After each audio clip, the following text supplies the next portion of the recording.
ஐயப்பன் கோவில் வரலாறு. ஐயப்பன் கோவில் சபரிமலையில் அமைந்துள்ள ஒரு பிரசித்தி பெற்ற புனித தலம் ஆகும். இது கேரள மாநிலத்தின் பத்தனம்திட்டா மாவட்டத்தில் நீண்ட மலைகளின் நடுவே அமைந்துள்ளது. இந்த கோவில் ஹிந்து பக்தர்களின் மிக முக்கிய தலமாகவும் தெய்வீக சக்தி நிறைந்த இடமாகவும் கருதப்படுகிறது. ஐயப்பன் வரலாறு.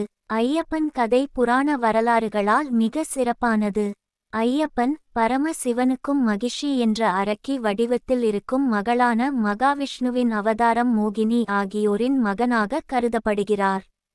மகிஷாசுரன் என்ற அரக்கனின் ஆணைமீறிய கதை காரணமாக மகிஷி மகிஷாசுரன் சகோதரி உலகத்தில் தீங்கிழைக்கும் அசுரியாக மாறினார். மகிஷியை அழிக்கவும் தருமத்தை நிலைநாட்டவும் மோகினி மற்றும் சிவபெருமான் ஒரு பிள்ளையை உருவாக்கினர். அந்த பிள்ளையே ஐயப்பன். மகிஷி அரக்கியை ஐயப்பன் வெற்றி கொண்டு தர்மத்தை நிலைநாட்டினார். ஐயப்பன் கோவிலின் அமைப்பு. சபரிமலை ஐயப்பன் கோவில் 18 படிகள் மூலம் அடையக்கூடியது. இந்த 18 படிகளுக்கும் தனித்தனி ஆன்மீகத்தன்மை உண்டு. முதல் 5 படிகள் 5க்கும் அடிமையான புலன்களை குறிக்கின்றன. அடுத்த 8 படிகள் ராகம், துவேஷம், கோபம், மோகம், அசூயம் போன்ற மனதின் குணங்களை குறிக்கின்றன.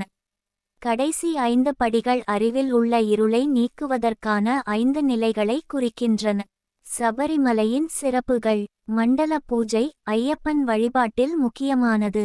41 நாட்கள் கடுமையான விரதம் கடைபிடிக்கப்படும்.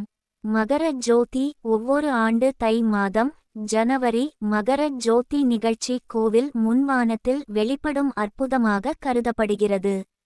ஐயப்பன் கோவில் அனைவருக்கும் திறந்தது.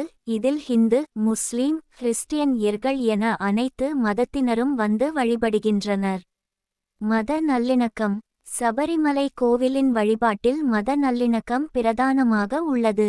ஐயப்பனின் நண்பராக கருதப்படும் வாவர் முஸ்லிம் பக்தராக வரலாற்றில் கூறப்படுகிறார். சபரிமலையில் வாவர் சன்னதியும் உள்ளது. இது மதத்தினரிடையே ஒற்றுமையை அடையாளப்படுத்துகிறது. ஐயப்பன் கோவிலுக்கான நெறிகள். பக்தர்கள் 41 நாட்கள் விரதம் இருந்து சுகுமார வாழ்வை கடைபிடிக்க வேண்டும். மாலை அணிந்த பக்தர்கள் புனிதமான பாதையில் நடந்து செல்ல வேண்டும்.